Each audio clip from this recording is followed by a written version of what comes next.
중국 공산당이 이스라엘과 사실상 단교에 가까운 조치를 취했지만 이런 잘못된 외교가 중국의 치명타를 안겨줄 수도 있다.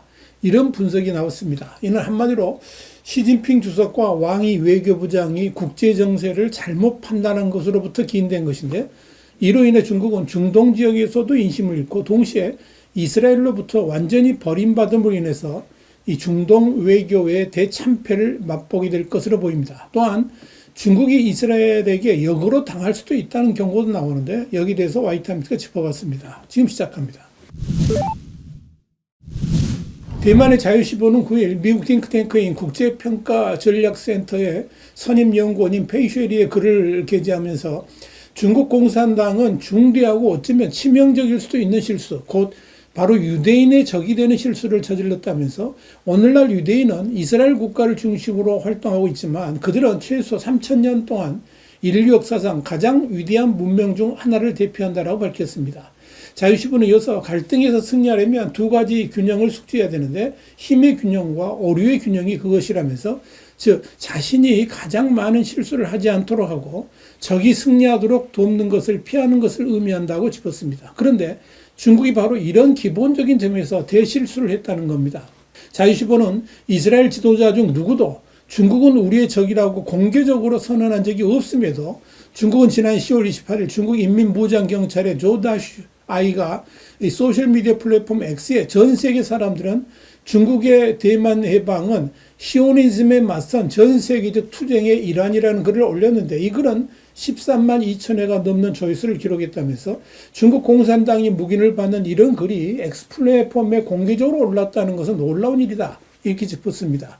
자유시보는 이어서 이런 글들이 공공연하게 올라온 것은 지난 10월 24일부터 28일까지 미국 이스라엘 공공정책위원회 AIPAC의 대만 방문과 연결되어 있다면서, AIPAC는 워싱턴에서 가장 영향력 있는 로비단체 중 하나이며 200명이 넘는 대표단을 대만에 파견한 것은 이번이 처음이다, 이렇게 밝혔습니다. 자유시보는 중국 공산당과 이스라엘 간의 정치적 대립과 최근에 간접적인 물리적 충돌은 AIPAC 대표단의 타이베이 방문처럼 오랫동안 고조되어 온 현상이라면서, AIPAC 대표단의 타이베이 방문은 갑작스러운 사건이 아니었으며 이런 사태 전개는 이제 대만, 이스라엘 그리고 전 세계의 자유에 결정적인 전략적 영향을 예고하고 있다라고 짚었습니다. 자유시보는 중국 공산당이 이스라엘에 대한 적대감은 마오쩌둥 시대부터 시작되었다면서, 1965년 3월 마오쩌둥은 팔레스타인 해방기구 피에로 대표단의 첫 중국 방문을 환영하기 위해서 10만 명의 군중을 동원했고 이스라엘에 맞서기 위한 범아랍 팔레스타인 연합 창설을 처음으로 주장했다고 설명했습니다.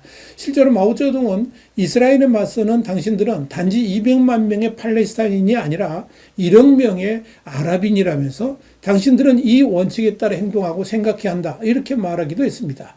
자유시보는 이와 관련해 그 회담에서 마오쩌둥이 대만과 이스라엘을 파기하려는 자신의 계획을 처음으로 드러냈을 가능성이 있다고 짚었습니다. 그런데 중국 공산당은 팔레스타인 국가 수립에 대한 정치적 지원을 늘리는 한편 이런 속마음을 숨기고 그 기간 동안에 대부분 이스라엘과도 교류하면서 상호 이익이 되는 관계를 구축하려고 노력했습니다. 1972년 닉슨과 키신저가 미중 관계 정상화를 추진한 이후에 워싱턴과 베이징은 소련에 대응하기 위한 군사협력을 논의하기 시작했습니다. 클린턴 행정부 시절에 이스라엘과 중국은 중요한 군사조달 관계도 발전시켰습니다. 중국과 이스라엘 간의 군사협력에는 청도 항공산업그룹이 이스라엘의 항공우주산업의 라비 전투기 기술을 사용하여 J-10 전투기를 개발하는 것, 또 이스라엘의 하피드 레이더 드론을 중국 인민해방군의 ASN301로 개발하는 것, 이스라엘의 팔콘 유상 배열 레이더 기술을 이용해서 산시 항공산업그룹이 KJ-2000 공중조기 경보 및 통제 항공기를 개발하는 것 등이 포함됩니다. 또 베콘 무기 판매는 클린턴 행정부 말기와 부시 행정부 초기에 심각한 우려를 불러일으키기도 했습니다.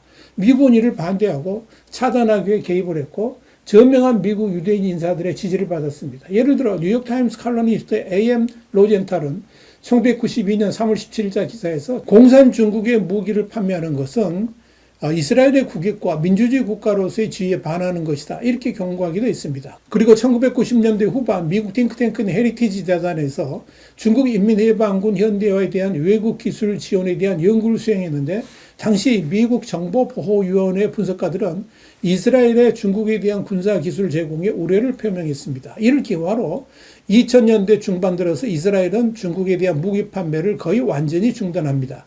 오늘날 이스라엘은 세계에서 가장 혁신적인 최첨단 군사기술 개발국 중 하나이고 이런 기술들은 대만에 잠재적으로 도움이 될 수가 있을 것입니다. 자유시보는 중국 공산당이 아랍 국가에서 정치적, 경제적, 심지어 군사적 관계와 영향력을 구축하는 가운데 베이징은 미사일과 핵무기 기술을 제공함으로써 이란의 급진적인 이슬람 독재 정권을 중동의 주요 대리인으로 육성하기 위해 온갖 노력을 기울이고 있다면서 중국은 이란에 군사기술을 제공하여 테헤란이 대규모 미사일 및 드론 생산 기지를 건설하는 걸 도왔으며 그 대가로 중국이 이란산 석유를 구매하여 얻은 수익을 바탕으로 테헤란은 핵무기를 개발하고 가자 지구의 하마스, 레바논 남부의 헤즈볼라, 예멘의 후티 반군과 같은 대리 세력을 육성하여 미사일로 무장한 반이스라엘 테러 네트워크를 구축했다라고 밝혔습니다. 자유시보는 이어서 2022년 8월 시진핑 주석은 인민해방군의 대만 주변 영공과 해역에서 미사일 공군 그리고 해군을 활용한 대만 봉쇄 및 침공을 모의하는 최초의 다군 합동 전투 준비 순찰 및 실전 훈련을 실시하라고 명령했다면서 약 1년 후 중국은 하마스 이란 연합군을 간접적으로 지원하여 2023년 10월 7일 이스라엘에 대한 잔혹한 전쟁을 일으켰으며 동시에 중국 공산당은 이스라엘에 대한 전면적인 증오 선전 활동을 시작했다라고 지적했습니다. 자유시보는 시진핑은 헤즈볼라 후티 반군 이란이 힘을 합쳐서 이스라엘에 심각한 피해를 입히거나 심지어 패배시키면 테헤란의 핵무기 프로그램이 큰 성공을 거둘 것이며 최소한 사우디아라비아가 이끄는 아랍연맹은 중국이 미국을 제치고 중동 정치 무대에서 지배적인 세력으로 인정하게 될 것이라고 생각했을 것이라면서 하지만 이것이 바로 중국 공산당과 시진핑이 저지를 수 있는 치명적인 실수로 구약성경 사무엘기에 나오는 다윗이 골리앗을 물리친 이야기처럼 이스라엘은 항상 비대칭 전쟁의 선도적인 혁신가였다라고 짚었습니다. 실제로 이집트는 1967년에 시리아는 1982년에 이 교훈을 얻게 됩니다. 자유시보는 더욱이 이스라엘은 항상 자신의 우위를 활용하는 데 능숙했으며 위협에 직면했을 때 주저없이 행동에 나선다면서 냉전시대 소련 전투기의 탈주를 선동하여 미국의 침략 비행단에 편입시킨 것부터 2018년 1월 이란 핵 프로그램 문서를 훔친 것까지 그리고 적대적인 독재 정권 하에서 억압받는 대중이 이용할 수 있는 적극적인 동맹을 찾아내는 탁월한 능력을 갖추고 있다라고 짚었습니다. 자유시보는 이어서 이스라엘이 헤즈볼라의 주요 통신용 호출기와 무전 장비를 소형 폭발물이 장착된 신형으로 교체하도록 유도하는 데 성공한 것은 바로 이 마지막 능력 덕분이었다면서 2024년 9월 17일 이 폭발물들이 폭발하여 약 3,000명의 사상자가 발생했고 헤즈볼라의 위협 대응 능력이 사실상 마비되었다라고 밝혔습니다. 마찬가지로 이스라엘은 2025년 6월 이란을 상대로 12일간의 전쟁을 개시했습니다. 주된 목적은 중국이 지원하는 이란의 핵 프로그램을 파기하는 것이었지만